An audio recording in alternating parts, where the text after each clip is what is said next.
High বন্ধুরা, বলুন কেমন আছেন? অনেক দিন ধরে আপনাদের সঙ্গে কথা হয় না। এই বেড়াচ্ছি, সুন্দরবন খুব সুন্দর ঘুরেছি। তারপরে আসলাম, এসে একটু শরীর খারাপ হয়েছিল, তারপরে একটুখানি ডাক্তার দেখালাম, ওষুধ খেলাম, ঠিক আছে, এখন ঠিকই আছে। তারপরে তো মকর সংক্রান্তি, তারপরে আমাদের এখানে মেলা হয়, মুলাজোর কালীবাড়িতে পৌষ মেলা, বিশাল 1 মাস ভিড় ভাট্টা সব রয়েছে, বিশাল আনন্দ হয়। হ্যাঁ, বাড়ির সামনেই করেছে, ওই গ্যারেজ ট্যারেজ করেছে, লাইট টাইট জ্বলে। আমি তো জানলা মাল্লা খুলি না, মশা টশা ঢুকবে, দূর। আর আমার এখন আর অত নেই, ঠিকই আছে। আমি ঘরেতে কালকে নারায়ণ পুজো গেল, সত্যনারায়ণ পুজো গেল, সেই নিয়ে ব্যস্ত ছিলাম। এই চলছে, ঠিকই আছি। হ্যাঁ চলছে, ঠিক আছে। ইনশিওর খাচ্ছে, আর বন্ধুদের সঙ্গে একটু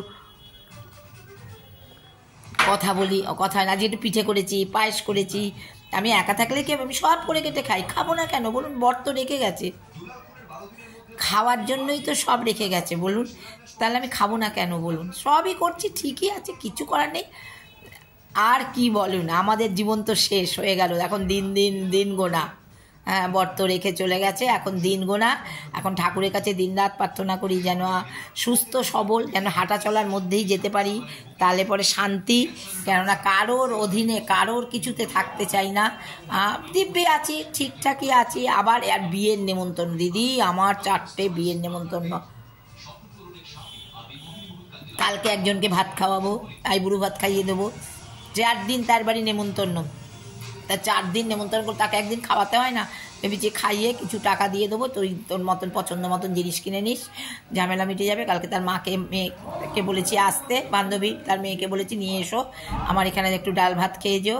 যাই হোক, মেয়ে আবার মাছ খায় না, হ্যাঁ, সে আবার মাংস ছাড়া খায় না, তার জন্য আবার মাংস কিনে আনতে হবে। যাই হোক, ঠিকই আছে, আমার প্রবলেম কিছু নেই। আমি একা দিব্যি টুকটুক করে করছি। হ্যাঁ, ভালোই আছি, দিন তো কেটে যাচ্ছে, ঘুরছি, বেড়াচ্ছি। হ্যাঁ, তারপর আবার বরের 26 তারিখের কাজ আসছে, বরের কাজটা করতে পারলে আমি একদম নিশ্চিন্ত করে একেবারে হাত তুলে বেড়াতে বেরিয়ে যাব। হ্যাঁ, চলছে আর কি দিদি, আর কি বলবো বলো? নিজেদেরটা তো নিজেদেরকেই করতে হবে, নাহলে কে করবে বলেন? আর কি আছে?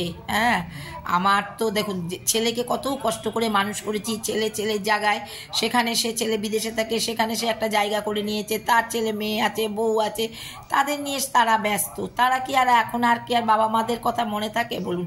তারা পারে করতে, দরকার নেই। আমি আমার এখনো রথ আছে, শক্তি আছে, আমি এখন আমারটা ঠিক করতে পারবো। আমার কিচ্ছু নেই। আমি একটু লোকের ভালোবাসা চাই, একটু ভালো কথা চাই, একটু ভালো মানুষ চাই। আমি দিদি খাওয়ার লুবি না, আমি কোনো টান না দিদি। আমাকে কেউ কিছু দিক, আমি সেটা কিন্তু দিলে আমি খুব খুশি হই। একটুখানি জিনিস দিলেও আমি বলি বাহ কি দারুণ। আমি কারোকে নিরাশ করি, আমি বলি খুব ভালো দিদি। না চাইতেই তো জিনিস পাই। যে রাস্তা দিয়ে যাই জানেন, একটা সুইপার ডেকে বলছে ফুল নিয়ে আসছি, কাকিমা ভালো আছেন? কি ভালো লাগলো জানেন। আজকে একজন এসছে, হ্যাঁ, কাকিমা আমি অমুক, তুমি দরজা করো। তখন আমি বাথরুমে সেই ভিজে কাপড় গায়ে দিয়ে, আমি বাবা তুই ও ছোটোবেলা থেকে আমার বাড়ি আসতো, তুই বলে পুজো দিতে এসছি, আমার কাকিমার সঙ্গে একটু দেখা করে যাই, তাই জন্য তোমার সঙ্গে দেখা করতে এলাম, তুমি কেমন আছো? হ্যাঁ, যাই হোক, এটাই তো প্রাপ্তি আমার বলুন। আমাকে কেউ চট করে ভুলতে পারে না, হ্যাঁ, অজানা লোকেরা ভুলতে পারে না, জানেন তো। যার জন্য আমি বললাম না আছি, ঠিকই আছি।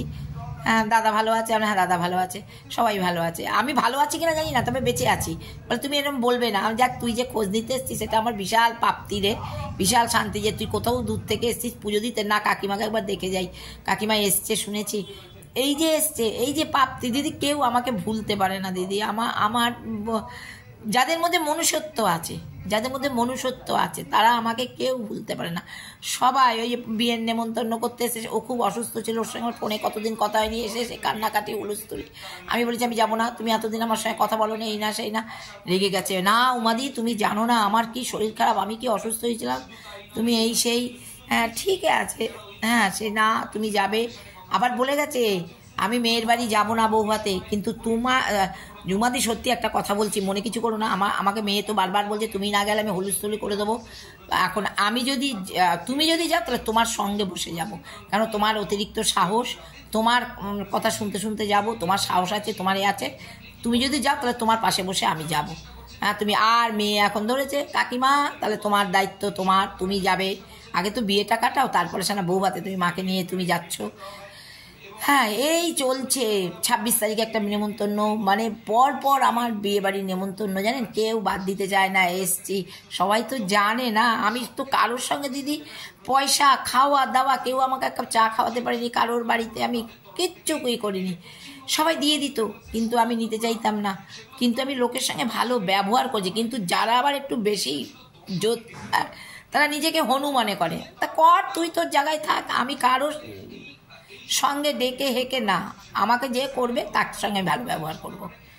আর না দিদি, আমি অনেক করেছি, আপন পর সবাইকে দিয়ে বুঝেছি, কেউ কারণ না, ঠিক আছে। আর আরও বরঞ্চ আমি ঘুরে ফিরে খাচ্ছি বলে আমার অনেক হনু লোক আছে, মেনে নিতে পারছে না, বুঝতে পারছি, তা বয়ে গেছে। আমি পাত্তাই দিই না কারোকে, আমি আগা গোড়াই, আমি কারোকে পাত্তা দিই না, আমি নিজের লোকেদেরও পাত্তা দিই না, পরকেও পাত্তা দিই না। যে যেখানে আছে ভালো থাক, সুস্থ থাক, আমাকে কারোর দেখতে হবে না। আমি তো সুস্থ রয়েছি, আমি তো ভালো আছি। ঠাকুর করুক, বলুন আপনারা, আমি যেন সুস্থ থাকি, আমি যেন ভালো থাকতে পারি। ঠাকুরের কাছে প্রার্থনা করুন। আমি দিন রাত, কালকে নারায়ণ পুজো করলাম, কি ভালো লাগলো। বাবা সত্যনারায়ণ আসে, জানেন, ছোটোবেলায় স্কুলে যেতাম, বাবা বলতো মা নারায়ণের সাজু করে দিয়ে যাও। সেই থেকে নারায়ণকে আমি ভুলতে পারি না। আজকে আমার বাড়ি বোধহয় 45-46 বছর, বেশি ছাড়া কম না, নারায়ণ ঠাকুর আসছে আমার বাড়ি। আমি নারায়ণকে ভুলতে পারি না, আমি নারায়ণের সেবা করি। ঠাকুরকে বলুন নারায়ণ যেন আমাকে সুন্দরভাবে সুস্থভাবে আমাকে তুলে নেয়। আমি এটাই বলি, আপনাদের কাছেও বলি, আপনারা আশীর্বাদ করবেন, আমি যেন ভালো থাকি, সুস্থ থাকি। সাবস্ক্রাইব করে দেবেন, লাইক করে দেবেন, হ্যাঁ, ভুড়ি লাইক করে দেবেন, সাবস্ক্রাইব করে দেবেন। আপনারা আমাকে সত্যি ভালোবাসেন, আপনাদের ভালোবাসাতেই আমি বেঁচে আছি। ঠিক আছে দিদি, তাহলে রাখি, ভালো থাকবেন, সুস্থ থাকবেন।